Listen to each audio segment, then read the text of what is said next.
The street outside Mr. Alvarez's small brick house had never been so full. Usually it was quiet.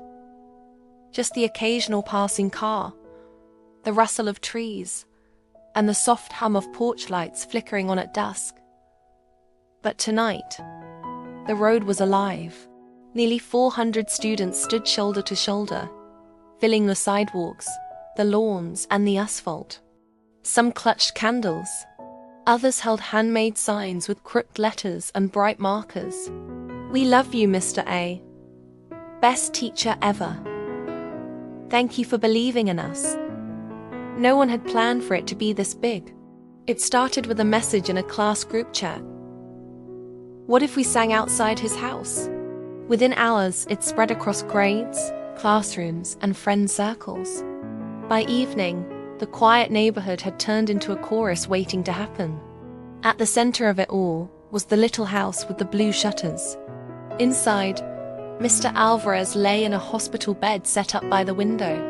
The cancer had taken most of his strength, but not his smile. When the first notes began, the entire crowd seemed to breathe in together. Then they sang, soft at first, unsure, trembling.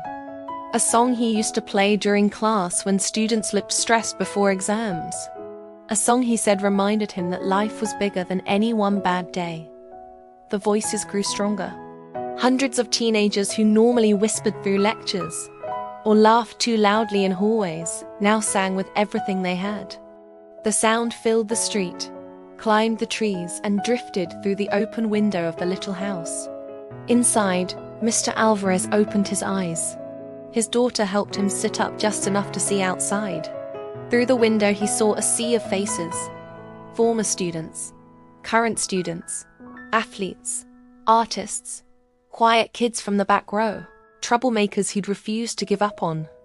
All of them singing. A tear slid slowly down his cheek. Did they organize this?" he whispered. His daughter nodded, unable to speak. Outside, someone raised their phone flashlight. Then another. And another. Soon the entire street shimmered like a field of stars. The song ended, but no one moved. Then a voice called out from the crowd. "Thank you, Mr. Alvarez." Another followed. "You changed my life. You believed in me. We love you." The words echoed against the houses, overlapping, imperfect, raw.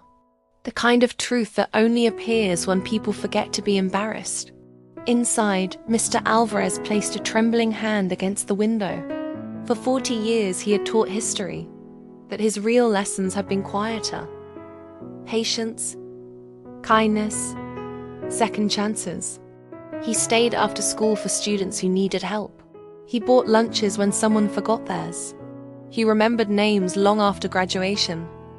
And now, the street remembered him. For nearly an hour, the students stayed. They sang more songs. Some cried. Some laughed. Some simply stood there, wanting the moment to last forever. Eventually the crowd slowly thinned, candles burning low. But the warmth they left behind lingered. 10 days later, Mr. Alvarez passed away peacefully in that same room by the window. The news traveled quickly through the school halls.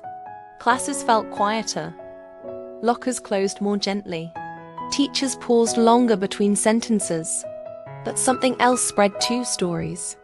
The shy student who became class president because he encouraged her. The struggling kid who passed history after months of tutoring. The athlete who almost quit school until Mr. Alvarez reminded him he was more than his mistakes. And everyone remembered the night the street sang. Years later, whenever former students passed that small house with the blue shutters, they slowed down. Some even stopped for a moment. Because once, on an ordinary street, 400 voices proved something extraordinary. A great teacher doesn't just teach lessons. He becomes one.